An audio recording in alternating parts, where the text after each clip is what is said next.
Good afternoon students. तो कैसे हैं आप सब। मैं साहिल रावत, आपका इंग्लिश मेंटोर। स्वागत करता हूं बच्चों आपका आज की क्लास में। तो चलते हैं सीधा क्लास की तरफ। और आज की क्लास में बच्चों हम स्टार्ट करेंगे अपना section C, that is the literature section. ठीक है, ये सबसे इंपॉर्टेंट सेक्शन होने वाला है बच्चों। ये 40 मार्क्स का सेक्शन है। ठीक है, सबसे ज्यादा वेटेज यही सेक्शन आपका एग्जाम में रखता है। ठीक है, तो इसको ध्यान से करेंगे बहुत।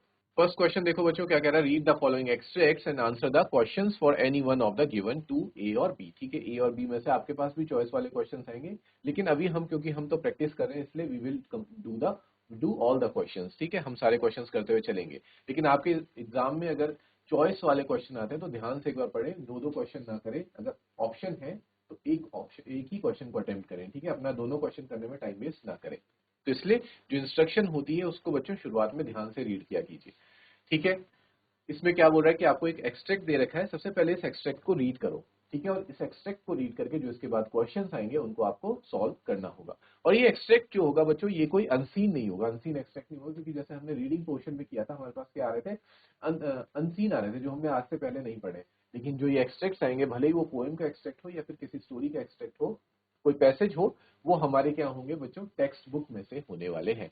ठीक है, तो पहला वो पढ़ते हैं, रीड करते हैं। अ thing of beauty is a joy for ever. जैसे ही आपने ये देखा तो बच्चों आपको याद आ गया कि हमारे पास अ थिंग ऑफ ब्यूटी जो पोएम हमने पढ़ी थी, उसी का ये हमें एक क्या कह सकते हैं, स्टेंजा दे रखा है। A thing of beauty is a joy for ever, its loveliness increases, it will never pass into nothingness, but will keep a bower quiet for us in a sleep full of sweet dreams and health and quiet breathing. ठीक है, हमने याद करो जो thing of beauty जब पढ़ रहे थे तो मैंने एक्सप्लेन किया था कि थिंग ऑफ ब्यूटी को क्या बताया गया है, जॉय फॉर एवर। यानी कि जो थिंग ऑफ ब्यूटी यानी कि नेचर की बात की जा रही है, ये हमेशा क्या रहने वाला है, एक ऐसी जॉय, ऐसा खुशी, ऐसी हैप्पीनेस जो है, जो कि हमेशा रहती है बच्चों। ठीक है, that is permanent. It's loveliness increases, और जो इसकी लवलीनेस है, जो इसकी मिठास है, जो इसकी खुशबू है नेचर की, या फिर जो भी चीज है बच्चों, जो इसकी ब्यूटी है, वो डिक्रीज होने के बजाय समय के साथ क्या करती है, इंक्रीज होती चली जाती है। It will never pass into nothingness, और ये कभी भी, नथिंगनेस का मतलब खत्म हो जाना, और ये कभी भी खत्म होने वाली चीज नहीं है। But will keep above quite first, बल्कि हमारे लिए क्या करेगी, एक अच्छा सा स्लीप प्रोवाइड करेगी हमें, जिस स्लीप में क्या होंगे बच्चों, स्वीट ड्रीम्स होंगे, एक अच्छी हेल्थ प्रोवाइड करेगी, और क्वाइट ब्रीदिंग यानी कि एक खुली हवा में, शुद्ध हवा में हम सांस ले सकेंगे। क्लियर है बच्चों इतना। अब आ जाते हैं इसके क्वेश्चन आंसर्स पे। ठीक है, देखो लिखा भी है कि अ थिंग ऑफ ब्यूटी पोएम से ये ली गई है। Which of the first question is, which of the following themes is best represented in the given extract. जो एक्सट्रैक्ट आपने पढ़ा, इसमें से क्या आपको थीम, थीम मतलब जो मेन जिस्ट होता है, ठीक है, एक पूरा कंप्लीट समरी होती है, क्या आपको जानने को मिल रहा है इस एक्सट्रैक्ट से। तो फर्स्ट ऑप्शन है, beauty provide security and peace, की ब्यूटी से हमें सिक्योरिटी और पीस मिलता है, ये सही है। या फिर beauty lies in possession of expensive things, beauty किस में है, अगर आप महंगी महंगी चीजों को अपने पास रखते हैं तो वो ब्यूटी है। Beauty is synonymous with power and riches, beauty का मतलब होता है पावर और रिचेस, क्या ये कहना चाह रहा है।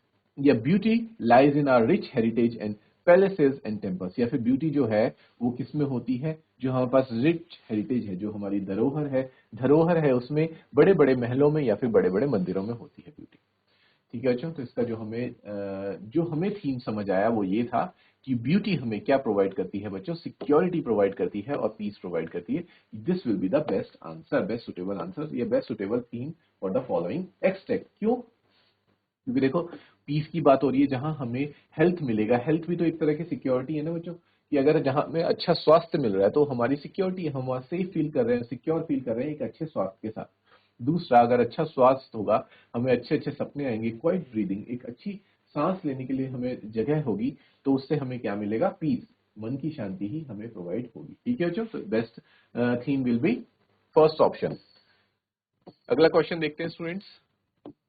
Complete the following sentence appropriately. ठीक है, इस सेंटेंस को आपको कंप्लीट करना है, एक इनकम्प्लीट सेंटेंस आपके सामने दिया हुआ है। A thing of beauty never passes into nothingness because it is, because एक थिंग ऑफ ब्यूटी कभी भी खत्म नहीं होती है, नथिंगनेस के स्टेट में नहीं आती। क्यों, बिकॉज इट इज अ, आप लिखेंगे a source of perpetual Joy, एक ऐसा सोर्स है जो कि कभी भी खत्म नहीं होता है। सोर्स मतलब साधन, उस साधन से, उस सोर्स से हमेशा के लिए आपको ब्यूटी मिलती ही चली जाती है, जो भी चीजें आपको चाहिए वो आपको वहां से हमेशा मिल रही है, वो कभी भी खत्म होने वाला नहीं है। It will never go into the state of nothingness. ठीक है बच्चों, तो इसको नोट करेंगे। ये वाला आंसर और ये वाला आंसर बच्चों आप एक बार देख लेंगे। ठीक है, ये तो आपने समझ ही लिया कि ब्यूटी हमें सिक्योरिटी एंड पीस प्रोवाइड करती है, और इसको भी आप एक बार नोट करें। ठीक है, साथ ही साथ मैं थर्ड क्वेश्चन भी आपको एक्सप्लेन कर देता हूँ। Quiet bower means a pleasant, shady, quiet place under the trees or in woods. This creates a sense of quiet bower का मतलब होता है कि ऐसी जगह, बहुत अच्छी प्यारी जगह, शेडी जगह जहां पे हमें छाव मिले, क्वाइट प्लेस जहां पे शांति हो। और ये कहाँ होता है? पेड़ की छाव में। ठीक है, ट्रीज भी बोल सकते हैं। वुड्स का मतलब होता है बच्चों फॉरेस्ट। वुड्स किसे बोला जाता है? फॉरेस्ट को बोला जाता है, जंगलों को बोला जाता है वुड्स। तो ऐसी जगह तो हमें सिर्फ और सिर्फ घने जंगल में या फिर पेड़ की छांव के नीचे ही ऐसी प्लेजेंट, शेडी और क्वाइट प्लेस हमें मिल सकती है। इससे किस सेंस का पता चलता है? This creates a sense of, ये आप मुझे बताइए आंसर। ठीक है बच्चों, और इसको साथ ही साथ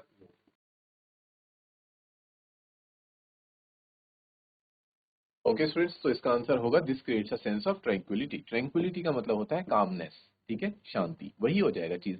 ठीक है, जहां पे प्लीजेंट, शेडी, क्वाइट प्लेस की बात आ गई तो वहां पे कामनेस की भी बात होगी। ठीक है, तो ये दो आंसर आप नोट करेंगे। उसके बाद हम बढ़ते हैं बच्चों नेक्स्ट क्वेश्चन की तरफ। ओके स्टूडेंट्स, नेक्स्ट देखते हैं। State whether the given statement is true और फॉल्स। ठीक है, ट्रू और फॉल्स बतानी है हमें। पहले स्टेटमेंट को रीड करते हैं। The quality of a thing ensures that its beauty last for ever. ठीक है, किसी भी चीज की क्वालिटी क्या इस बात को निर्धारित करती है कि ये हमेशा के लिए लास्ट फॉर एवर करने वाला है या नहीं करने वाला है, वेदर इट इज ट्रू और फॉल्स। ठीक है, तो अगर क्वालिटी अच्छी होगी तो बच्चों लॉन्ग टाइम तक चलेगा, अगर क्वालिटी बेकार हुई तो लंबे समय तक नहीं चलेगा। तो this statement is absolutely true. Clear है बच्चों? नेक्स्ट देखो। Based on the rhyme scheme in lines 3 and 4 of the given extract which word will rhyme with them. ठीक है, पहले मैं राइमिंग स्कीम वैसे आप लोगों को मैंने बता रखी, एक बार फिर से इसकी राइमिंग स्कीम देख लेते हैं बच्चों। ठीक है, तो उसके लिए हमें इसको रीड करना पड़ेगा फिर से। अ thing of beauty is a joy for ever, its loveliness increases, it will never pass into nothingness but will keep a bower quiet for us and a sleep full of sweet dreams and health and quiet breathing। ठीक है बच्चों, तो इसकी rhyming scheme हम start करते हैं। For ever एक नया वर्ड है मान ले, तो फॉर एवर बन जाएगा ए। फॉर एवर और नेवर एक एक जैसे सेम जैसे लग रहे हैं, सेम साउंड वाले हैं, उसी को राइमिंग वर्ड्स कहा जाता है बच्चों। तो ये भी ए आएगा, फॉर एवर एंड नेवर। उसके बाद आ जाता है कीप। ये डिफरेंट वर्ड है इसलिए हम यहाँ पे लिखेंगे बच्चों B. Keep and sleep same same लग रहा है, तो इसलिए ये हो जाएगा बच्चों ये भी बी। एंड फिर ब्रीदिंग जो है वो एकदम अलग है, तो इसका हो जाएगा सी। तो इसकी जो राइमिंग स्कीम अगर क्वेश्चन में पूछ ली जाती है बच्चों, तो वैसे क्या बनेगी? ए ए, बी बी एंड सी। ठीक है, वैसे सी पूछा नहीं जाएगा तो ए ए बी बी भी हो सकता है, इस लाइन को इग्नोर अगर किया जाए तो ए ए बी भी ऑप्शन में आ सकता है, और अगर ए ए बी बी सी भी आ सकता है बच्चों। ठीक है, तो हमें थर्ड और फोर्थ लाइन की बात कर रहा है। थर्ड लाइन ये थी जहां पे कीप आ रहा है, फोर्थ लाइन में स्लीप आ रहा है, तो हमें कोई ऐसा वर्ड चूज करना होगा जो कीप और स्लीप के साथ राइम कर रहा है। तो देख लेते हैं कीप और स्लीप के साथ कौन सा वर्ड राइम कर रहा है। प्लीज नहीं कर रहा बच्चों। Sweep, yes this is correct, क्योंकि स्वीप, कीप और क्या था? स्लीप था ना। यस, ये तीनों आपस में स्वीप, कीप एंड स्लीप क्या कर रहे हैं बच्चों? राइम कर रहे हैं। हेल्प भी नहीं होगा, so B is the right answer. और सेल्फ तो नहीं होगा, बिल्कुल गलत। ठीक है, यहां तक क्लियर है? इतना नोट करो बच्चों। इसकी राइम स्कीम भी नोट कर लो एक बार। ठीक है, इसकी राइम स्कीम भी नोट कर लो, और वाला क्वेश्चन का जो आंसर है उसे भी आप फटाफट से नोट करो, फिर आगे देखते हैं।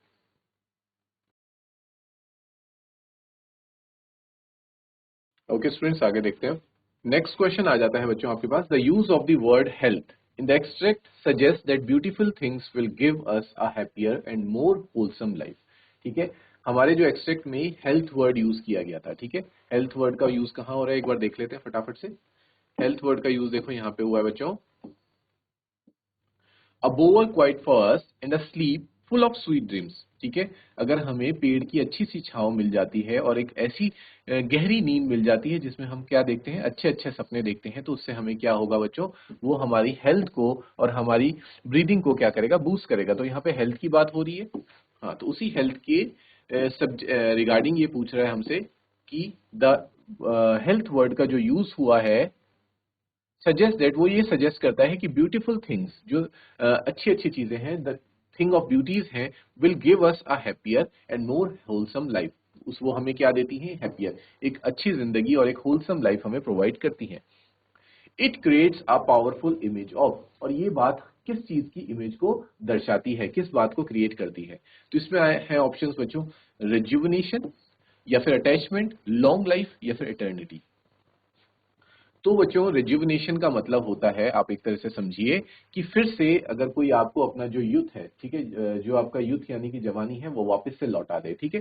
इसको हम ये भी कह सकते हैं कायाकल्प कर देना, ठीक है, कायाकल्प भी कहा जा सकता है, यानी कि आपको फिर से to become young, to become young, कि आप फिर से कैसा महसूस करने लगे? नौजवान महसूस करने लगे। अटैचमेंट का मतलब होता है बच्चों किसी के साथ आपका क्या हो? मोह, ठीक है, आप अटैच हो जाएं किसी चीज से। लॉन्ग लाइफ, एक लंबी जिंदगी।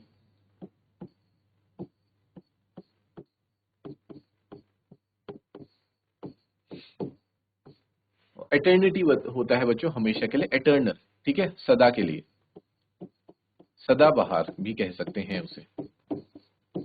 तो इनमें से आपको बेस्ट सुटेबल ऑप्शन क्या लग रहा है बच्चों? ठीक है, तो हमने जैसे कि देखा थिंग ऑफ ब्यूटी हमें क्या करवाती है?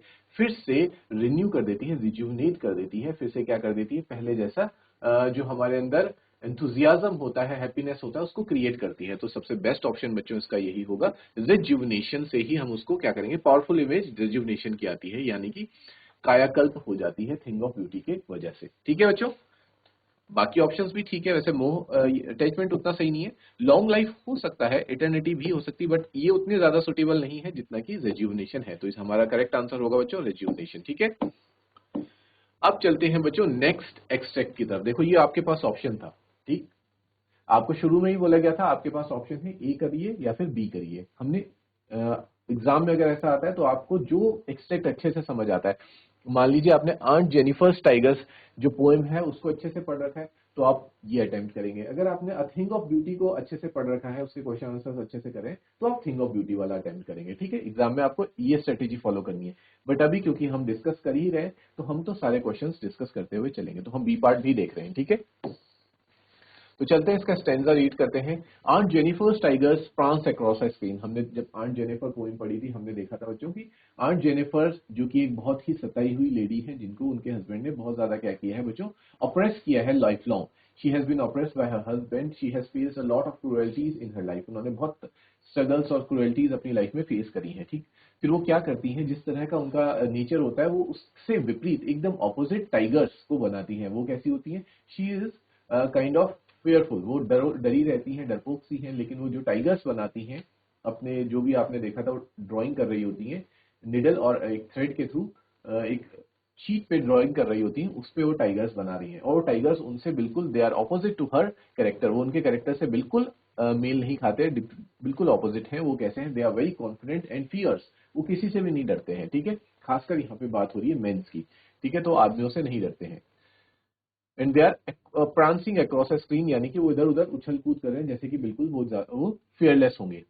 Bright toppers denizens of a word of green. ठीक है, टोपर्स डेनिजेंस यानी कि वो क्या है? बिल्कुल चमक रहे हैं। वर्ड ऑफ ग्रीन हमने देखा था बच्चों फॉरेस्ट में, मतलब जैसे फॉरेस्ट के एकदम वो ओनर हैं उस तरह से वो वहां पे रह रहे हैं। They do not fear the man beneath the tree, और जब वो ट्री के ऊपर बैठे होते हैं तो नीचे खड़े आदमियों से भी वो नहीं डर रहे हैं, जो कि क्या सिग्निफाई कर रहा था कि जैसे विमेन, हमने पढ़ा था उस वक्त कि सत्तात्मक पेट्रियार्कल सोसाइटी है। पेट्रियार्कल सोसाइटी के खिलाफ बच्चों ये क्या किया गया है? एक तरीके से जो पोइट है उन्होंने क्या किया है? वार किया है, एक हमला किया है।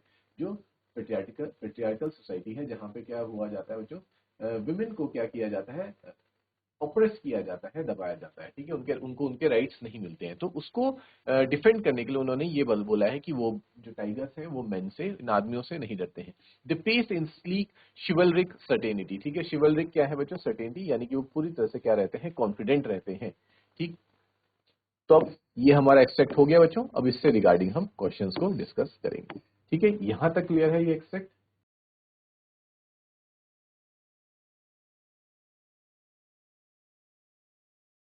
ठीक है स्टूडेंट्स, अब इसके क्वेश्चन आंसर्स को डिस्कस करते हैं हम। Which of the following are symbolized by the tigers in the extract above? ठीक है, जो हमने अभी एक्सट्रैक्ट पढ़ा उसमें जो वर्ड टाइगर्स था वो किन चीज को सिंबल कर रहा है, किन चीजों को दर्शाता है, ठीक। तो फर्स्ट है मैस्कुलिन वर्ड, नहीं वो मैस्कुलिन वर्ड को नहीं दर्शाता है, ठीक है। फेमिनिन वर्ड को भी वो दर्शा नहीं रहा है बच्चों।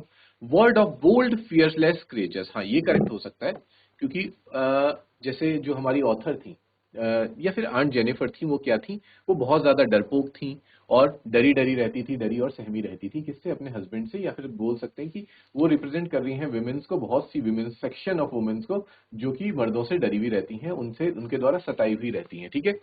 तो उनको रिप्रेजेंट करती हैं आंट जेनिफर। लेकिन जिस तरह के कैरेक्टर्स उन्होंने बनाए हैं, जो टाइगर्स उन्होंने बनाए हैं, जिसके नाम से पोएम भी है आंट जेनिफर्स टाइगर्स, वो कैसे हैं, वो टाइगर्स क्या हैं, वो बिल्कुल ऑपोजिट हैं। They are bold fearless creatures वो हैं, ठीक है बच्चों। तो ये करेक्ट होगा।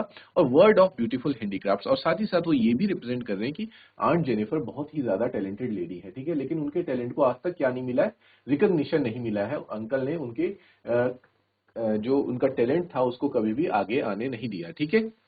उनके पास ब्यूटीफुल हैंडीक्राफ्ट का टैलेंट था, ठीक है बच्चों। तो ये थर्ड और फोर्थ इसका आंसर हो जाएगा। क्लियर है। नेक्स्ट क्वेश्चन देखते हैं। State whether the given statement is true और फॉल्स, ठीक है। स्टेटमेंट पढ़ो। The creator of the tiger was fearless and assertive like the tigers. Creator यानी कि जो रचयिता है, ठीक है, जिसने इन टाइगर्स को बनाया, रचयिता है जो इन टाइगर्स का रचना करी जिसने इन टाइगर्स की, क्या वो भी फियरलेस है टाइगर्स की तरह, असर्टिव है, कॉन्फिडेंट है इन टाइगर्स की तरह? तो ये स्टेटमेंट हो जाएगी बच्चों, this is a wrong statement, because जो आंट जेनिफर उन्हें बना रही है वो इनसे बिल्कुल क्या है, ऑपोजिट है। She is not fearless, she is fearful and timid. तो ये इसका आंसर होगा बच्चों फॉल्स। क्लियर है। The creator, complete the following sentence, sentence को आपको कंप्लीट करना है। The creator of the tiger was fearless and assertive like the tigers on the screen is, ठीक है। जो इस टाइगर्स के क्रिएटर हैं, ठीक है, वो भी फियरलेस और असर्टिव हैं like the tigers on the screen is. जो ये स्टेटमेंट है ये क्या है, ट्रू है या फिर अनट्रू है? तो this is untrue, this is false. तब हम यहां लिखेंगे बच्चों दिस इज अनट्रू, या फिर आप कह सकते हैं फॉल्स। ये एक फॉल्स स्टेटमेंट है।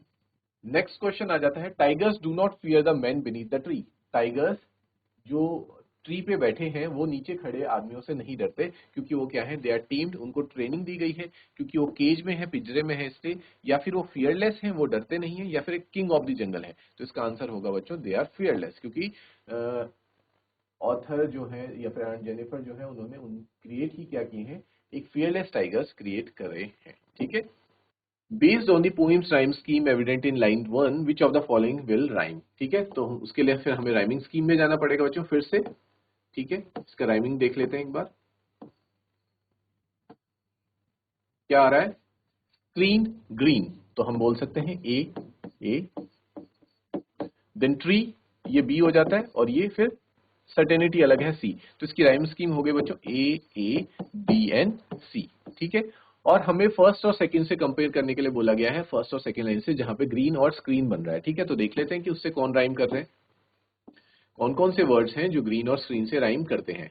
तो ग्रीन से मीन राइम करेगा, एकिन राइम नहीं करेगा, और क्रीम राइम करेगा, ठीक है। मीन और क्रीम राइम करेगा बच्चों स्क्रीन और ग्रीन से, ठीक है। तो हमारा आंसर हो जाएगा mean and cream. Chivalric certainty refers to which poetic device, ये बहुत इंपॉर्टेंट क्वेश्चन है। पोएटिक डिवाइसेस मैंने आप लोगों को पहले भी पढ़ा है बच्चों, जैसे मेटाफर, सिमिली, ये सारे क्या होते हैं, पोएटिक डिवाइसेस होते हैं। पोएटिक डिवाइसेस वो डिवाइसेस होते हैं जिनका इस्तेमाल पोएट करता है अपनी पोएम को और ज्यादा ग्लोरीफाई करने के लिए, और ज्यादा ब्यूटी देने के लिए, ठीक है, और ज्यादा खूबसूरत बनाने के लिए इन डिवाइसेस का यूज करता है। तो इसमें पूछा जा रहा है कि जो शिवलरिक सर्टेनिटी जो वर्ड है, इसमें कौन सा पोएटिक डिवाइस यूज हुआ है। तो इसमें हम देख सकते हैं बच्चों, मैंने आपको बताया था, जब कोई भी एक लेटर, कोई अल्फाबेट बार बार रिपीट हो, जैसे यहाँ पे सी, सी यहाँ पे बार बार रिपीट हो रहा है, शिवलरिक में भी और सर्टेनिटी में सी, सी का रेपिटेशन हो रहा है, then it will be alliteration, ठीक है बच्चों। इसका आंसर होगा अलिटरेशन, क्योंकि अल्फाबेट रिपीट हो रहा है। और शिवलरिक सर्टेनिटी का मतलब क्या होता है कि जिस शिवलरी यानी कि जिस कॉन्फिडेंस, और आप कह सकते हैं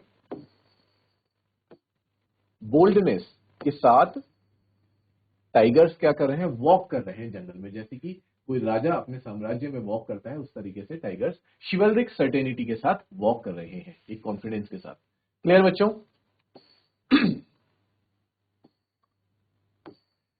इतना नोट करें, फिर हम नेक्स्ट देखते हैं। ओके स्टूडेंट्स, अब आगे बढ़ते हैं हम।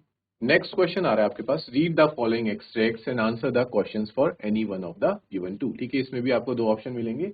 फर्स्ट एक्सट्रैक्ट है, उसके बाद आपके पास नेक्स्ट एक्सट्रैक्ट आएगा और आपको चूज करना है जो भी चैप्टर आपको अच्छे से आता है। जैसे ये वाला एक्सट्रैक्ट है बच्चों, ये कौन से चैप्टर से आ रहा है? On the face of it. On the face of it हमने चैप्टर रीड किया था, उससे हमारे पास ये डेरी और मिस्टर लेम वाला एक्सट्रैक्ट है। ठीक है, एक बार इसको पढ़ते हैं फिर इसके क्वेश्चन आंसर देखते हैं। Dairy, I thought this was an empty place. I did not know there was anybody here. ठीक है, जब डैरी उनके फार्म में आ जाता है और फिर गलती से बोल देता है कि मुझे लगा यहाँ पे कोई नहीं रहता इसलिए मैं यहाँ पे आ गया था। जिसपे मिस्टर लैम कहते हैं दैट्स ऑल राइट, कोई बात नहीं, तुम आ सकते हो, तुम किस बात से डर रहे हो? डेरी कहता है I thought it was empty an empty house, मुझे लगा कि शायद ये एक एम्प्टी हाउस है, यहाँ कोई नहीं रहता इसलिए मैं यहाँ पे आ गया था। मिस्टर लैम फिर कहते हैं so it's since I am out here in the garden, फिर वो बताते हैं कि हाँ ये एम्प्टी ही है क्योंकि मैं तो गार्डन में बैठा हूँ। Until I go back inside, जब मैं अंदर चल जाऊंगा तो फिर ये एम्प्टी नहीं रहेगा। A day like this beautiful day are not a day to be indoors, जिसमें वो कहते हैं कि इतना ब्यूटीफुल इतना खूबसूरत दिन है तो फिर मैं अंदर क्यों जाऊं? डेरी कहता है I have got to go, और फिर डेरी वहां से जाने की कोशिश करता है। ठीक है बच्चों, तो फर्स्ट क्वेश्चन आपके सामने क्या आ रहा है? Dairy was stammering because of, stammering का मतलब होता है बच्चों हकलाना। ठीक है, हड़बड़ाते हुए बोलना, हकलाते हुए बोलना। तो फिर डेरी क्यों हकलाने लग जाता है? अ स्पीच डिफेक्ट, क्या उसे बोलने में परेशानी होती थी? या फिर एक्साइटमेंट, वो इतना ज्यादा उत्साहित था? या फिर एंगर, उसे गुस्सा आ रहा था? या फिर फियर? तो आपने बच्चों चैप्टर रीड कर रखा है। डेरी कैसा होता है? बहुत ही ज्यादा डरता है वो वहां पे जाने से और लोगों से, नए लोगों से मिलने से, नए लोगों से बात करने से। उसके अंदर क्या होता है? एक फियर होता है। क्यों? क्योंकि उसको ऐसा लगता है कि लोग मेरे फेस को देखकर मुझे जज करेंगे। ठीक है, तो इसका आंसर होगा बच्चों फियर। करेक्ट। आगे बढ़े। नेक्स्ट क्वेश्चन में आपको क्या करना है? कंप्लीट द सेंटेंस अप्रोप्रिएटली, आपको सही तरीके से इस सेंटेंस को कंप्लीट करना है। Dairy insisted on going back because, dairy वापस क्यों जाना चाह रहा था? ठीक है, तो आप लिखेंगे because he was afraid of Mister Lamb and unfamiliar surroundings, क्योंकि वो क्या हो रहा था? वो मिस्टर लैम से एक तो डर रहा था। ठीक है, उसको डर था मिस्टर लैम से, और वो हमेशा से अनफेमिलियर यानी कि जिन जगहों को वो नहीं जानता था, जिन लोगों से वो नहीं मिला था पहले, उनसे वो क्या करता था? डरा करता था। ठीक है, इस वजह से वो बार बार इंसिस्ट कर रहा होता है कि मुझे वापस जाना चाहिए और मुझे वापस जाना चाहिए। ठीक है बच्चों, तो इसी तरह से हम आज अपनी क्लास को यहीं पे स्टॉप करेंगे। We will meet in next class, और जहां पे हम इन क्वेश्चन आंसर्स को बच्चों आगे कंटिन्यू करेंगे। Till then take care, have a good day and thank you students.